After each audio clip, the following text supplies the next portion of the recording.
जय श्री श्याम। राधे राधे दोस्तों। कार्तिक मास के कृष्ण पक्ष में आने वाली एकादशी को रमा एकादशी के नाम से जाना जाता है। यह अत्यंत शुभ है क्योंकि यह मोक्ष एवं शुभ फल प्रदान करने वाली है। श्री कृष्ण जी ने इस कथा को युधिष्ठिर जी को सुनाई थी। पौराणिक समय में मुचकुंद नाम का एक महान राजा राज्य किया करते थे। बड़े बड़े देवता जैसे इंद्र, वरुण, चंद्रदेव, यमराज इत्यादि उनके मित्र थे। राजा मुचकुंद अत्यंत धर्मपरायण, सत्यनिष्ठ और भगवान विष्णु के अनन्य भक्त थे। धर्म का पालन करने वाले इस राजा के राज्य में चारों ओर सुख और समृद्धि का वास था। उनकी एक चंद्रभागा नाम की पुत्री थी जो कि एक पवित्र नदी थी। राजा मुचकुंद ने उसका विवाह राजा चंद्रसेन के पुत्र शोभना के साथ कर दिया।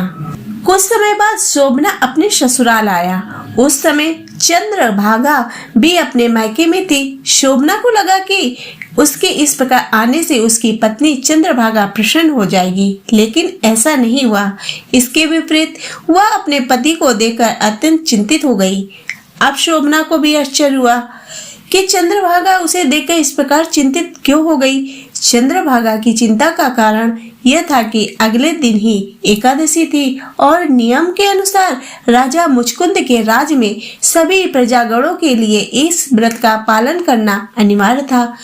यहाँ तक कि उनके राज्य में हाथी, घोड़े समेत सभी पशुओं को भी भोजन नहीं दिया जाता था।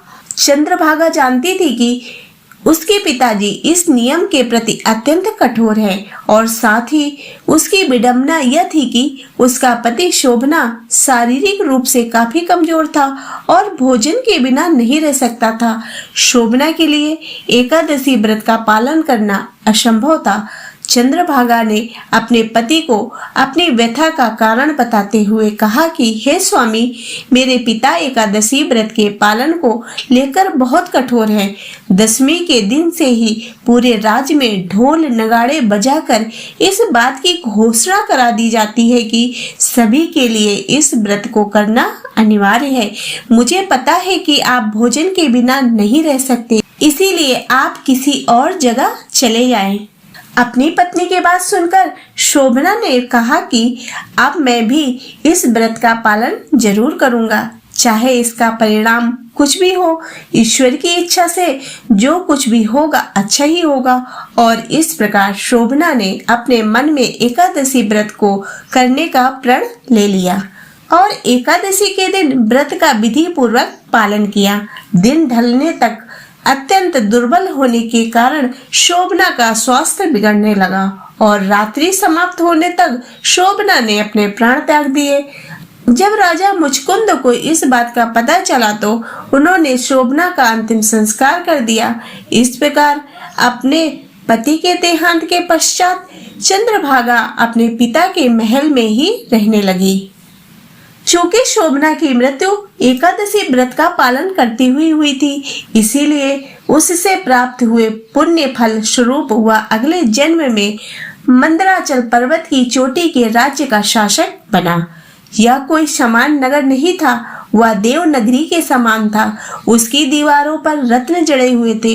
राजा शोभना रत्न जड़ित सिंहासन पर विराजमान होकर इंद्रदेव के ही समान प्रतीक होते थे।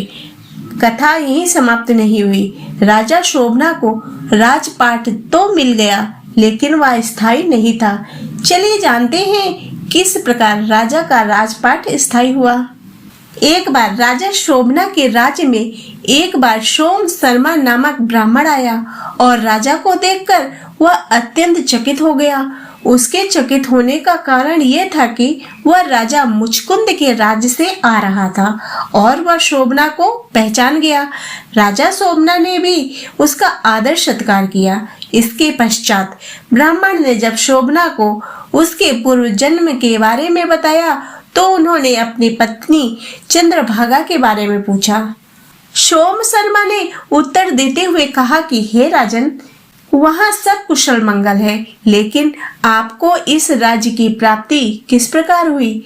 इसके बाद राजा शोभना ने बताया कि मुझे इसकी प्राप्ति एकादशी व्रत के फल स्वरूप हुई, लेकिन मैंने यह व्रत बिना किसी श्रद्धा के किया था, इसीलिए मेरा यह राज्य अस्थायी है। यदि आप मुचकुंद और चंद्रभागा से यह सब वृतांत कहे तो वह स्थिर हो सकता है।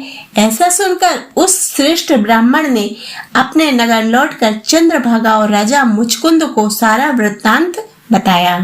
ब्राह्मण के वचन सुनकर चंद्रभागा बड़ी प्रसन्न हुई और बोली कि हे ब्राह्मण, ये सब बातें आपने प्रत्यक्ष देखी है, ये स्वप्न की बातें कर रहे हैं। ब्राह्मण कहने लगा, हे पुत्री, मैं स्वयं तुम्हारे पति से मिलकर आ रहा हूँ। उनका नगर देवताओं के नगर से भी अधिक सुंदर है। चंद्रभागा ने अपने पिता से आशीर्वाद लिया और ब्राह्मण के साथ अपने पति के नगर को स्थायी करने का उपाय खोजते हुए सुंदर नगर की ओर निकल पड़ी। पर्वत की तलहटी में वामदेव ऋषि का आश्रम था। उन्होंने ऋषि को प्रणाम किया और अपनी व्यथा कह सुनाई। उनकी व्यथा सुनकर ऋषि वामदेव ने वेदों से कुछ मंत्रों का उच्चारण किया और उसका अर्ध जल चंद्रभागा पर छिड़क दिया।